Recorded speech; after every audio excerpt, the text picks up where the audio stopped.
It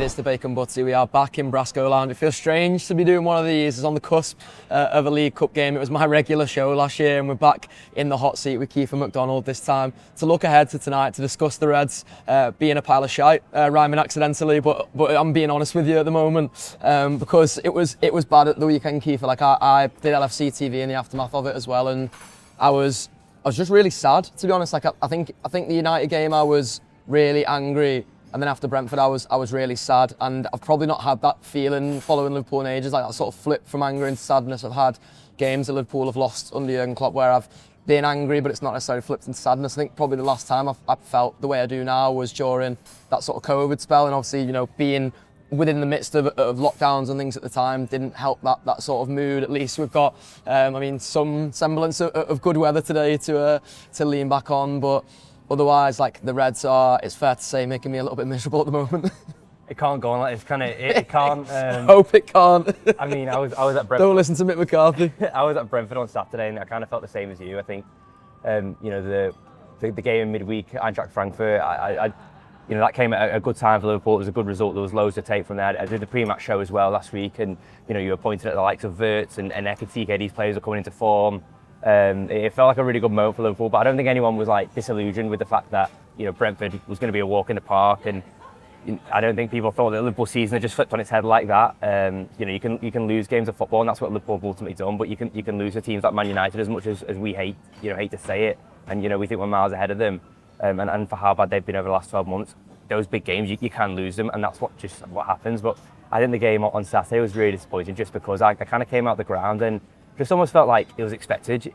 Everything that we saw from Brentford in those opening 20 minutes is kind of what we predicted on the Friday Absolutely, show. Yeah. It was if Liverpool were going to get into that game and get anything from it, they had to settle, they had to kind of calm the crowd down, they had to win the duels, they had to not concede silly throw-ins and stuff like that, and they kind of just ignored all of that. Not that they were listening to the Friday show, I'm not sure, but just if there was should have been that. if there was a blueprint of a way to kind of how to be successful against this Brentford team, and we know Liverpool, how susceptible they are now to the physical side of the game, the long throws, the corners and stuff.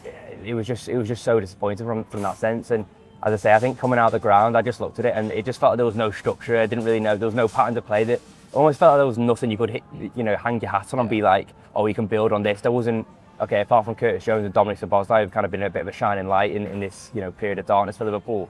Apart from that, there was nothing really that you could see, well, there was patterns to play here, or Liverpool did well here. I mean, even at the end, once Salah makes it 3-2, no one in a Liverpool shirt looked like they believed it was going to go to 3-3. Yeah. It was just so disappointing. And as you say, we hate to see Liverpool lose and stuff, but I just felt so numb because it was like, it just felt like there was no fight. And it is a bit cliche, but if you aren't firing on all cylinders and you are in a good run of form, that's kind of the minimum you want to see. The minimum requirement is go and win your first balls. If you don't win the first ball, go and win the second duel, and they just didn't do that, and that's what worries me for this run of fixtures, because it's, as I say, you can get tactics wrong, you can get team selection wrong, you can get all those kind of things wrong, but when the basics aren't there, it really does make you worry, because even teams like Crystal Palace, they have the basics, they do the basics extremely well, but then the other end of the spectrum is teams like Real Madrid, they do the basics well, but they also got bloody good players, and the same for Manchester City next weekend. So I think tonight is hugely important for a number of reasons, but just to kind of get some confidence back on the board and kind of get these players into some kind of form ahead of really, really big 10 days or so. And it's been an interesting sort of transition, I guess, over the last week or so, really, because I've mentioned that sort of flip from anger into sadness from United. One of the things I was really angry about, and I guess I almost didn't pin it on the manager as much at that time during the Manchester United game and in the aftermath of that result and stuff, because loads of people miss sitters, and I think I realised that more when I watched the game and reflected on it. When I watched it back, seeing the highlights of it and reflecting on it a bit more. Whereas being in the ground, because you're so sort of consumed by the atmosphere, and I was in the Annie Road end as well, so so close to the United fans, and they're all crowing and turning around and giving it the big one and stuff, which is always just a horrible feeling to be in that scenario.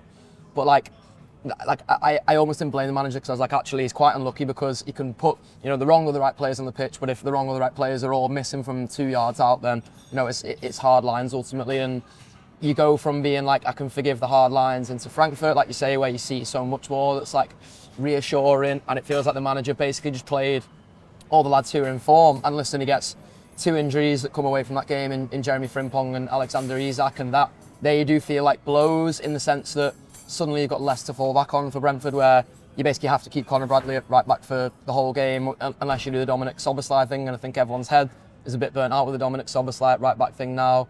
You don't have a goal scoring forward really to bring on besides Federico Chiesa, which I think Liverpool have done a couple of times now, and it's not necessarily worked the way it was at the start of the season. I think Chiesa looks like a player who is starting to sort of toil a little bit, or at least feel the effect of the lack of minutes that he's getting. So it was so sort of frustrating really to go from like what you thought was the lowest point, you thought was that it can't go on like this moment at United, to we've got all the reassurance now the manager's going to play, the lads are in form.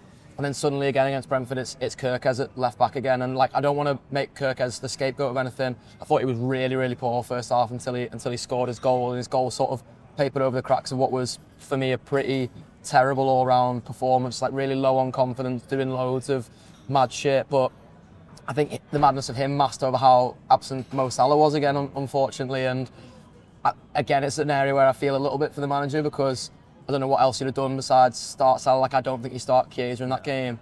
But then when Salah plays as bad as he does in that first 45, and then he has the chance at the start of the second half as well, where he does the big heavy touch, which is just so un-Mo Salah-like. I think that's the point where the manager has to, again, sort of like look at himself there and be ruthless and be like, I've gone from playing the lads who were out of form, which I was persistent with, played loads of lads who were in form and it worked, and now I need to flip back to, let's go back to the sort of, not necessarily tried and trusted, but the lads who I know are going to perform for me week in, week out here.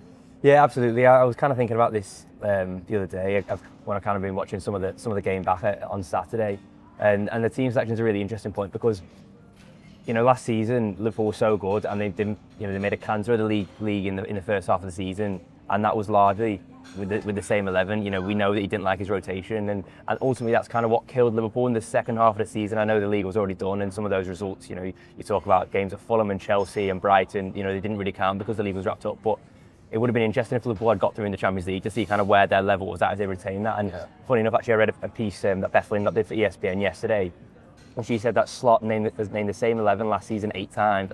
Klopp only did that 5 times in his whole managerial career at Liverpool. So I think there's an element of Slot here, like not knowing how to use a bigger squad. If you look like where he's come from in Holland and Feyenoord and AZ Alkmaar, obviously Feyenoord expected to kind of challenge for the league title, but not really compete on all fronts in Europe. Yeah.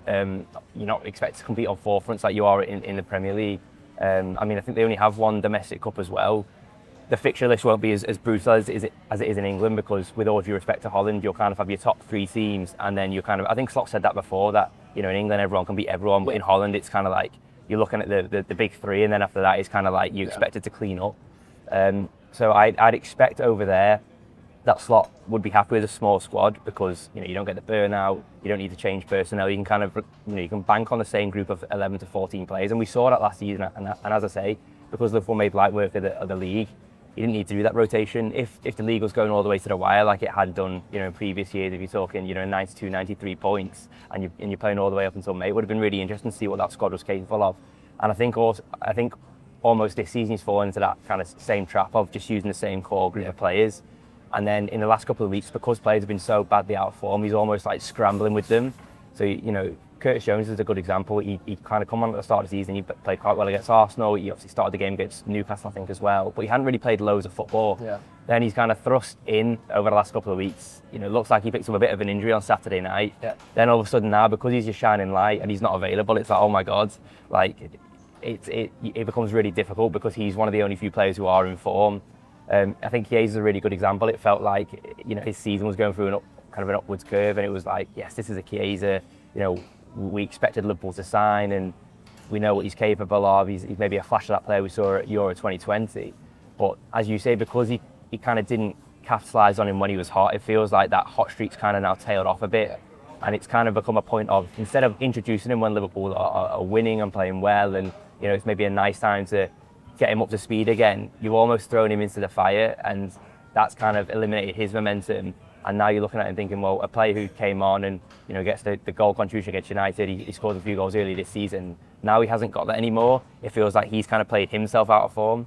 So I just think the way kind of Slot's used the squad as a whole this season, I am quite worried, because you talk about Kerkez. I think he started every league game, And to be fair, I did say on the Friday show, I think my pairing from Brentford would have been Gomez and Kirkes.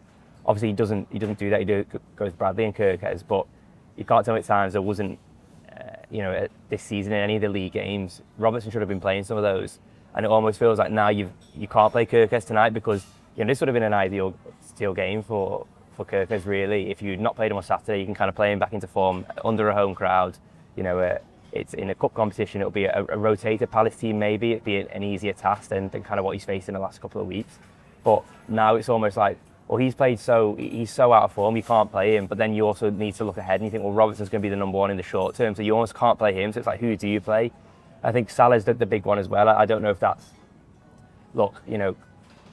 Klopp was a bigger character than Slotty, so he wasn't afraid of making those big calls, and we saw that even at the end of his tenure, the game at West Ham a few years ago, he when he had a bit of the kerfuffle on the sidelines and stuff, but I do think there was a chance maybe for Slotty early this season to drop, maybe just not drop Salah as such, because he's not going to play every game. Yeah, more just rotate him. Yeah, rotate him and maybe just be a bit more generous on him, because I don't think Mo Salah's, I know for certain Mo Salah's not going to be the kind of player who's going to be saying, boss, I'm tired, I'm not in form, can I have this game off? He's going to want to play every single game. But maybe sometimes that comes at his detriment, and maybe it does need someone a bit more level-headed, someone who's a bit more removed from the situation to say, actually, I don't think you should be playing this game. Or, I think Liverpool, look, maybe he would have done the two up front if Salah wasn't, if Isak didn't get injured in Frankfurt, that would kind of be a sliding doors moment, who knows. But I just think that's something he's got to look ahead now, and I said it again on the show last week, that maybe there's a phase now where Liverpool do look to, not phase Salah out, but maybe just use him a bit more smartly, in the sense of he can't play every game, and if you want the best Mo Salah, if you want the Mo Salah that you're giving 350, 400 grand to, you're going to have to pick and choose his games, and that means he can't play every 3 days. But in terms of tonight, I think tonight is massively important, and I think that starts with getting the team right. As I say, you can't afford to lose another game. You can't lose 6 from 7, and people can say, oh, it's only the League Cup, and some of the teams who are left in it, Arsenal, Chelsea, Tottenham, Man City, whatever, you might get knocked out in the next round, but at this moment in time, Liverpool cannot afford to lose at Anfield again, and they cannot afford to lose to Crystal Palace. If they lose to Crystal Palace for the 3rd time this season, all the questions that we've got about Slot in terms of, his tactical kind of, not acumen, but I said something the other day of, it felt like Slot for the first half of last year was so good at making tweaks in games and spotting things and being like, oh, I'll bring him on, or I'll do this, or they're really good at that. And it was almost like a breath of fresh air. At the moment, he just can't do that. And I think if he plays the 3rd time, obviously the Crystal Palace game, the first one was in the Community Shield, so whether you count that as a proper game or not, they lose on penalties, it's not the end of the world. But Crystal Palace had their number at Selhurst Park, and if they have their number again tonight at Anfield, I just think it's a really bad look for Slot. It's interesting, like that sort of perspective, because I think I'm probably almost the opposite way, where I appreciate that you're sort of looking at that in terms of the short term, of how, I guess optically it looks for Liverpool to lose to Crystal Palace again, to lose another game. I'm almost thinking that there's a team that Slot can put out tonight where it looks like it's really strong on paper, so it looks like it's a lot of the players who've already been playing this season. It does have Kirkes in it, in my eyes. It does have Mo Salah in it. It has Alexander McAllister in it, another player who's been out of form for a lot of this season and maybe we're not seeing quite as much of recently, and it's sort of with a view to you try and play these lads back into form tonight, where it is a rotated Crystal Palace team, and it is, I don't want to say just the League Cup, but I am almost in that stage again where I'm now trying to think long term about Liverpool's aspirations this season. And listen, it's probably realistic that Liverpool can get to another League Cup final, because it's a relatively easy thing to do when you've got a squad that's as deep and has as much quality throughout it as Liverpool's. It's a bit more difficult when you've got a team like Crystal Palace that you have to come up against, obviously depending on what team they put out tonight, but I think Crystal Palace do have a little bit of depth and quality throughout their squad as well, so I still think they could put out a pretty strong team, and one that they could be proud of to go and get a result tonight, or confident in to go and get a result tonight. But I'm almost now thinking it's not that I want to throw the League Cup as such. I think me and Craig did a video similar to this last year where I was sort of saying almost the same thing, where I was like, don't worry about the League Cup, let's go and focus on the league and all these kinds of things. But Liverpool needs to be long term now, that the aspirations, if it isn't to win a title, which I don't think Liverpool should give up on yet, I kind of have a little bit in my head, just in the sense that I think that gap is probably insurmountable with how good I think Arsenal are, and I don't think Arsenal will win the title, I think City will. But Arsenal have got the benchmark at the moment. They're the ones who are that far ahead, and I think 7 points. Liverpool don't look 8 points better than this Arsenal side at the moment. That can all change in a heartbeat, of course. But I'm now looking at it as if Liverpool can sort of get to clicking by January, and things are looking a bit more streamlined, where like maybe you don't have the League Cup to play and you don't have that 2-leg semi, you don't have all these sort of different things that can get in your way really of league progress and even Champions League progress, which I still expect Liverpool to be able to progress from that league phase in whatever guise that comes in. Then maybe you are looking at it and being like, well, tonight we can sort of risk the short-term optics of what it looks like to lose in the League Cup and to lose to Crystal Palace. And by the way, like if you put out a team that has Mo Salah, and I'd put Keifer up top, and it has Rio and Gamoa, who we all think is so exciting and can bring so much, and it's got Alexis McAllister in midfield, and I don't know what the status of lads like Gravenberch and Isak are, but like I'd like to think they could maybe come back in for the weekend if Jones is sort of able to come back in for the weekend as well. Then you've got an ideal scenario there, but you give Robertson another period of more rest where you play Kirkes, and I think Van Dijk has to play again, because I do think, unfortunately, Van Dijk's been a little bit out of sorts recently. I don't want to say out of form, because I think that always comes from a high bar with Van Dijk, but a little bit out of sorts in the sense that he probably just wants games now with someone like Kirkes, and maybe next to Gomez in that sort of centre-back pairing. So it's something that looks a little bit different to what he's got with Kanate, and then, I mean, God knows what you do at right back at this stage, because it feels like the options there are so dried up. Maybe there's some lad in the academy who you can sort of pitch a bit. Yeah, maybe it is like a Calvin Ramsey who, played really well against Everton for the under-21s the other day as well. And then, I mean, goalkeeper is maybe anyone's guess. I probably wouldn't risk a Freddie Woodman appearance, to be honest, because I don't want to treat the League Cup with that much disdain, or any disdain really at this stage. But I still think there's a strong team you can put out, at least on paper there, which represents a more out of form 11 for Liverpool, and hopefully one that you can go get a big win in front of Anfield tonight and find a way to get them to be more than some of their parts coming to the next few games. Absolutely, and if you kind of look at this kind of next 7 to 10 days, really, obviously it ends with Manchester City, but they've got 3 home games in a row, and they've played so many away games recently. That is almost a factor, isn't it, in terms of when you're picking teams and stuff, and you think about other teams' atmospheres and stuff, like Brentford, for instance, when you're talking about don't give them anything to build on. You're thinking it's an 8 o'clock kick-off on a Saturday night. They're going to be looking at everything, set pieces, corners, throw-ins. The crowd's going to be up, and it's like that's when you kind of maybe want your experienced heads. And it, not the flip side of that, but the other side of that is, at Anfield you can maybe give it more leeway to that, because the crowd will encourage. So if you do have younger players who are out of form, or maybe haven't played as much this season, if you are talking Calvin Ramsey, I mean, I don't think he's played Liverpool for nearly 3 years. He's talking maybe Freddie Woodman comes in goal. I don't know, does he do Trey Naoni or something like that in midfield? I'd like to see Trey, to be honest. Yeah, I mean, you can do a nice team in there. I think McAllister, this competition has come at like a perfect time for him in terms of it's an excuse to get him on the pitch. It's not detrimental to anyone else in terms of, the 2 best midfielders at the moment are obviously Szoboszlai and Jones.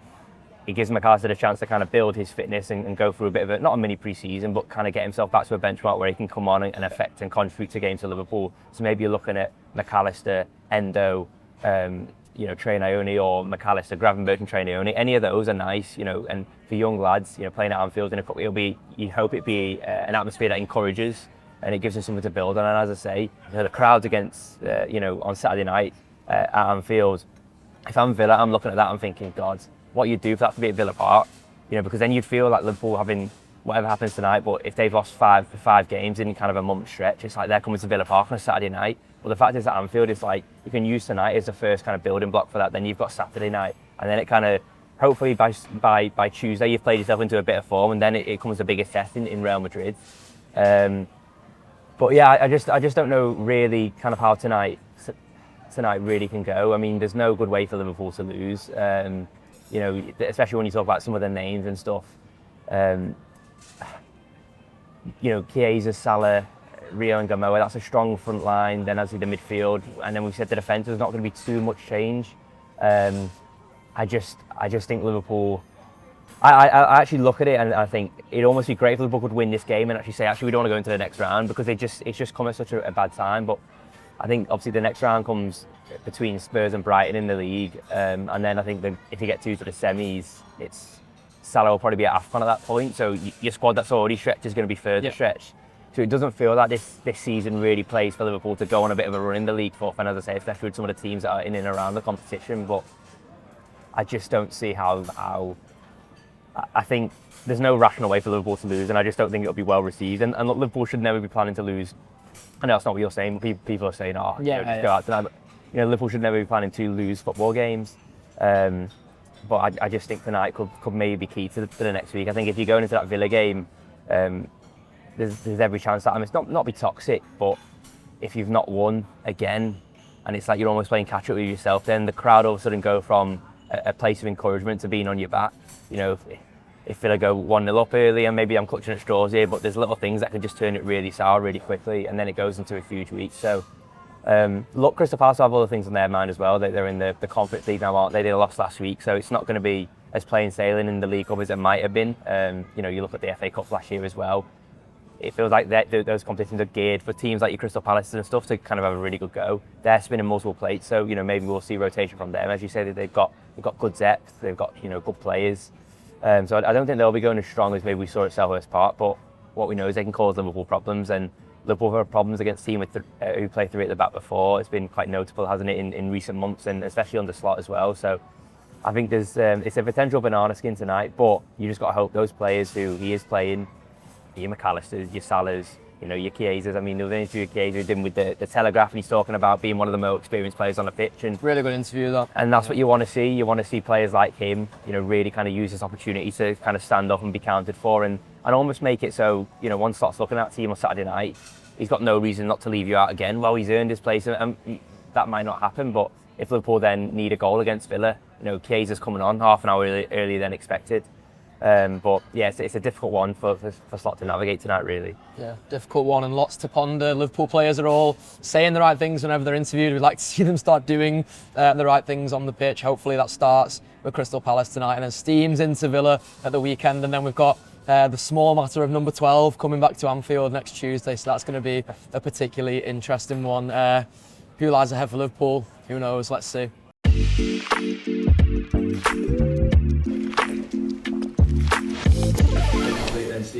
How's the bacon, did you say?